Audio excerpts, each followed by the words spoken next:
Consider the relation between two integers m and n, where m is said to be related to n if and only if m minus n is divisible by 13. Determine whether this relation defines an equivalence relation. Okay, let us try to understand this problem. So here we have a relation, let's call it the relation R, and R be such that it is defined on the relation R is defined on the set of integers z. Now this simply means that the relation R must be a subset of the Cartesian product of the set of integers with itself. Now it's given here that R is a relation which gives a relationship between m and n. So what we'll do, we'll consider an ordered pair m comma n such that we have the relation that m minus n is divisible by 13. So in other words, we can say 13 divides m minus n. And what is m and n here? We'll consider m and n to be the integers. Fine. So this is a relation. We need to check whether if this relation defines an equivalence relation.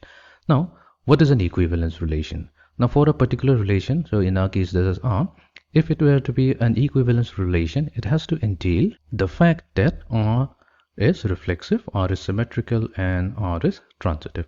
Now when we say a relation is reflexive, if we have a relation R on the set A, then R is going to be reflexive if and only if the ordered pair A comma A belongs to the relation R for all values of A belonging to the set A. Then R is going to be symmetric if the ordered pair A comma B belongs to R, implies that B comma A must also belong to the relation R for all values of A and B belonging to that set A. And then R is going to be transitive if we have the ordered pair A comma B and the ordered pair B comma C belonging to R, implies that A comma C must also belong to the relation R for all values of A, B and C picked up from the set A. If all of these three criterions are fulfilled, then we say that R is an equivalence relation. If even one of them is not satisfied, then it is not going to be an equivalence relation. So what we'll do, for our given relation R, we will check each of them individually. So let's check whether if R is reflexive or not. Okay, for R to be reflexive, so here what we'll do, we're going to consider an element X. Let's say X be an arbitrary element.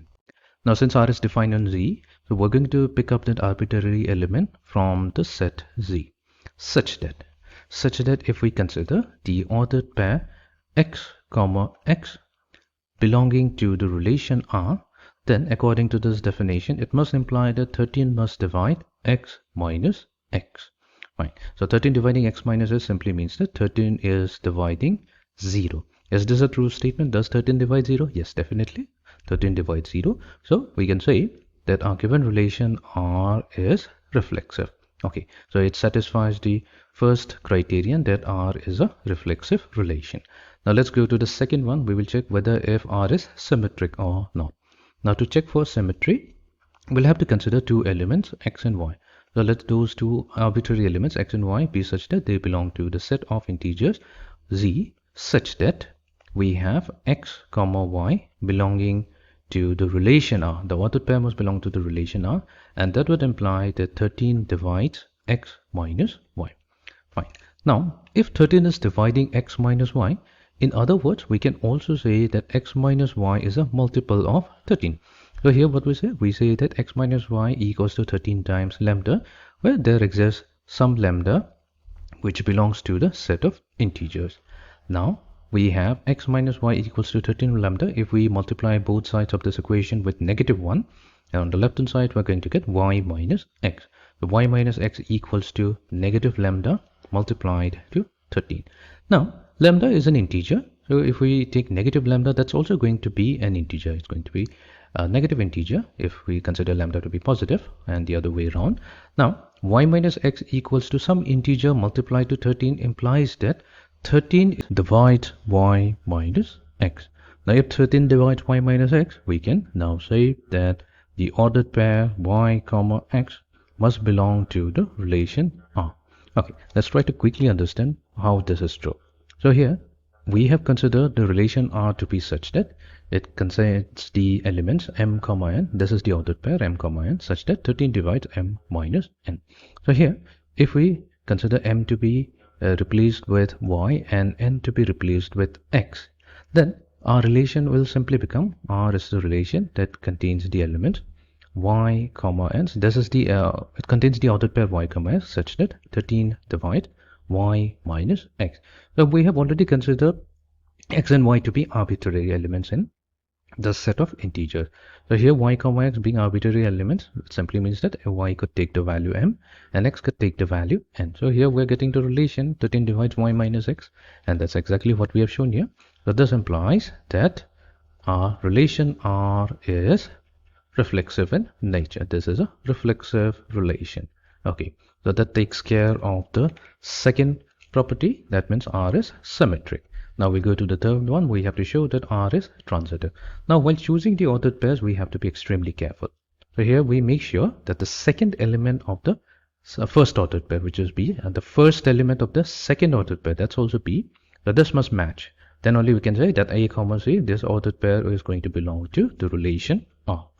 So for our case, what we'll do, we will consider, so we're doing number 3, checking for transitivity. So let the ordered pair x comma y belongs to the relation R, and the ordered pair y comma z belongs to the relation R for all x, y, and z belonging to the set of integers. Then in that case, x comma y belonging to R simply means that 13 divides x minus y. And when we say the ordered pair y comma z belongs to the relation R, we say that 13 divides y minus z. Okay, now 13 divides x minus y can be also expressed as x minus y is a multiple of 13, or we can say x minus y equals to 13 times alpha. And 13 dividing y minus z can be also expressed as y minus z equals to 13 beta. So where we are saying that where alpha and beta are integers. Fine. Now x minus y equals to 13 lambda can be also expressed as y equals to x minus 13 alpha. Now we are writing in this particular fashion so that we can substitute y with x minus 13 alpha minus z equals to 13 beta. Rearranging the terms, we get x minus z equals to 13. So we're transposing negative 13 alpha to the right hand side, and we're combining with 13 beta, taking 13 as the common factor, where 13 times alpha plus beta. Now alpha and beta are both integers, so their sum is also going to be an integer. Here what we have shown that x minus z, that's a multiple of 13. In other words, we have successfully showed that 13 is also divisible, 13 also divides x minus z.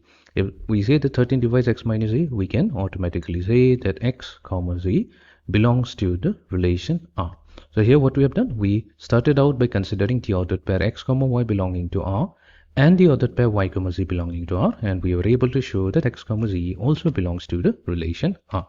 So this tells us that our relation R is going to be transitive as well. So this is going to be a transitive relation. So here what we have done, we have shown all three of them to be holding true.